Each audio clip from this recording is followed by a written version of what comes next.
Hey guys, this is Pablo with Meditation Amsterdam. Today I want to touch on a rather uh, painful topic, and it is something that came up during some shadow work last week, in which a deep longing and hunger for love was recognized, and it was recognized as unfulfilled inside my heart. It is not often we come face to face with that unfulfilled need. And in fact, it is almost the um, sine qua non requirement for doing real deep work. Because until our pain is recognized, until all the layers of repression are removed and the raw pain of not feeling unconditional love can be felt, really we are just rearranging things and psychologizing and suppressing, projecting, rationalizing, you name it. That's why dukkha, suffering, is the first noble truth, is a truth that requires skill and effort to even arrive to, even though it ought to be pretty obvious. And if we look skillfully, we can see that dukkha, suffering, pervades every moment of our lives. But our mind, which is tasked with keeping us alive, does a phenomenal job at repressing that pain. And as such, it is a pain that we ought to know, but in fact don't.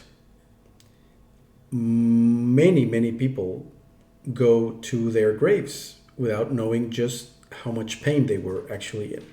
Everything seemed to be kind of just all right, or annoying sometimes and sometimes good, but altogether a normal human life with its regular ups and downs. Now,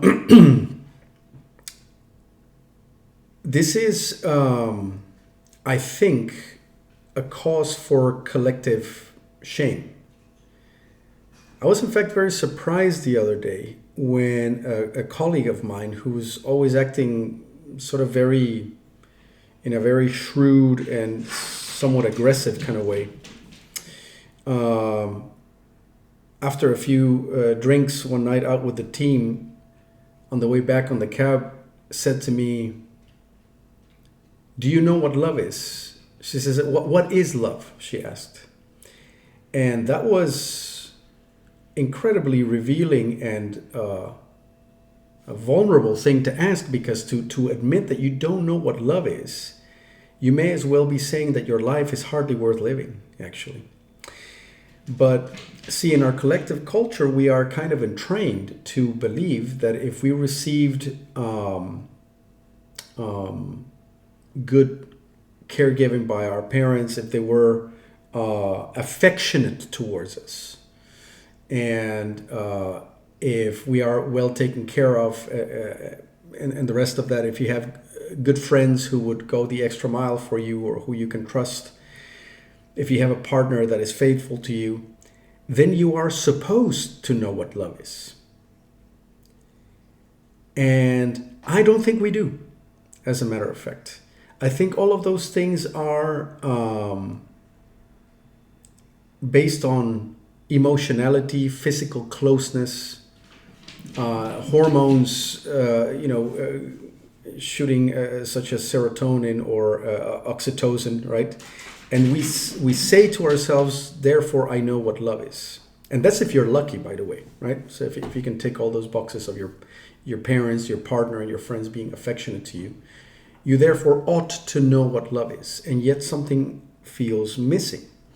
And I think it's a tremendous cause for shame to admit that even though you have all those things, you still miss that special something. You miss that true sense of fulfillment and love. I might have been one of those who went to the grave without knowing just how much was missing. And I was lucky enough, I need to pause for a second. The instant I start to record, the cat thinks it's a cool idea to start running, right, Miffy? You want to show yourself? Come here. No? Okay, fine.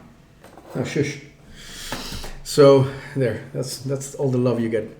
So I would have been one of those who likely would have gone to the grave without knowing what love was and feeling some sort of need to pretend that I actually was happy and felt loved. Had it not been for my first psychedelic experience some, what is it now, 7 years ago perhaps, or thereabouts. And only by contrast did that experience showed me that I, up until that point, had no clue what love actually was. I was welcomed into a shimmering golden space, as if I was navigating inside a big bubble of honey or amber. Everything was exceptionally clear. But not just that, it was completely unified and integrated and utterly and exceptionally welcoming. It simply said yes to me, to all of me, unconditionally. And it was warm and it was meaningful and completely majestic and true. And all I could say in response to that was a yes in return. So I felt unconditionally welcomed into that space. And I, in return, gave a complete yes to that space. It was complete communion, complete lack of separation, just an oceanic feeling, as if the spirit of nature itself was giving me a huge warm hug and say, welcome back. You're home now, truly home. If you haven't felt that, at least that phase of love is not known to you. And yes, it's true that love can take other forms, of course. But notice that those forms, we sometimes glorify the sort of sacrificial love, right? That which negates privileges or comforts so that somebody else can have them or whatever. And it was interesting. I'm still working on my second reading of A Course in Miracles, and the Course in Miracles says that sacrifice and love are opposite to each other. That in true love there cannot possibly be a semblance of sacrifice, because sacrifice implies loss and separation by definition, and love is the absence of those. So our human interpretation of love usually involves a lot of pain and loss, interestingly enough, and a lot of sacrifice. And we call that love because it supposedly helps us transcend our pettiness and so on. But real love demands no such things. It simply is the complete relinquishing of conditions to be met with something altogether unimaginable, right? That's as best as I can describe it to those who have not had that experience. And once that flavor of love is felt, everything else really kind of pales in comparison, and the old projects in which we try to acquire what we think is love from our external environment start to lose their luster.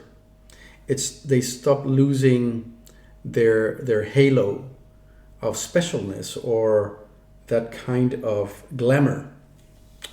David Hawkins calls it glamour. When we glamorize something in the external world because we believe is going to finally deliver on that oceanic, unconditioned, loving feeling. It's also ironic that unconditional love that we long for is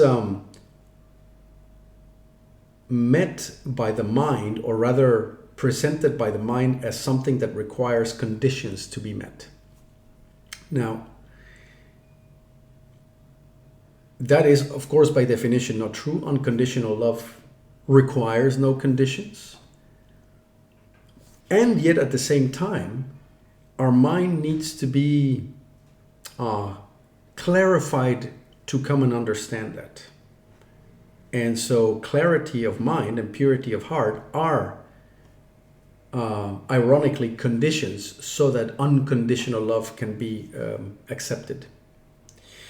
And it's a paradox, if we want to call it that. I don't like to deal in paradoxes. I think that that paradox is easily resolved in the sense that sometimes it takes certain amount of experience and cultivation and entrainment to understand what's best for us, right? I don't think that's so mysterious. And unconditional love is one such thing. Now, it is therefore important, and maybe this is the main gist of this particular video. It is important for us to work towards the recognition of dukkha in our lives, working towards the recognition that despite how well our external circumstances might be positioned, that there is a fundamental lack felt in the heart. And it's a lack that hides itself very well. And we are co-participants in that hiding, because repression, as clever and effective a mechanism as it is not particularly efficient. It requires a lot of pushing, a lot of active distractions to be enacted, either mental distractions or physical, social, emotional distractions. All of those are there to, or are co-opted by the mechanism of repression to upkeep itself. If we cease distracting ourselves, if we simply start to sit it out whenever cravings come up, whenever coping mechanisms, whenever the pull towards those arise, dukkha, the pain that we all carry, starts to show itself very, very quickly and very, very clearly. And once it is seen, and once we come fully to terms with the fact that it is there, that there is a tremendous lack of love in the heart because of the subject-object division in the mind, we can then do away with the shame of pretending to be happy, with the shame of pretending that we know what love is just because we have a faithful partner with whom we have a loving relationship, or an emotionally nourishing relationship. Let me put it different. Let me be as generous as I can. You could have all the emotionally nourishing relationships in the world and still feel empty, and it's a terrible feeling, that one. I can definitely attest to that. Because to not know how to love is, at least to me, the feeling of that life is being missed out on, right? That our primary mission in life, or the primary purpose for which we are here, is not being fulfilled, and that's a terrible shameful feeling, that is. And to, on top of that, pretend that you do know what you're doing and that you're happy is even worse. So it takes a lot of digging. We are completely geared towards that pretense. And if we walk around in the street, you will see an ocean of people pretending to know what love is and to be happy. And yet, by contrast, it can be seen that this is not the case. And when circumstances stop being what we want them to be, then very quickly we come to find out that our basis for thinking that we know what love is and that we are completely content are very, very flimsy indeed. So there you have it. That is today's video. Not the most happy-go-lucky subject, But I think a very important subject nonetheless, if we want to make real progress by learning to have or develop sincerity about the state of affairs in the heart, right? Without which it's impossible to make any real progress and any real headway towards awakening. So thank you for listening so far. I'm actually quite curious to hear what you guys make of the topic. And as usual, if you think that the video is worth liking, sharing, and subscribing to, then do so. And I'll be back with more pretty soon. Thanks for listening so far. Cheerio. Bye-bye.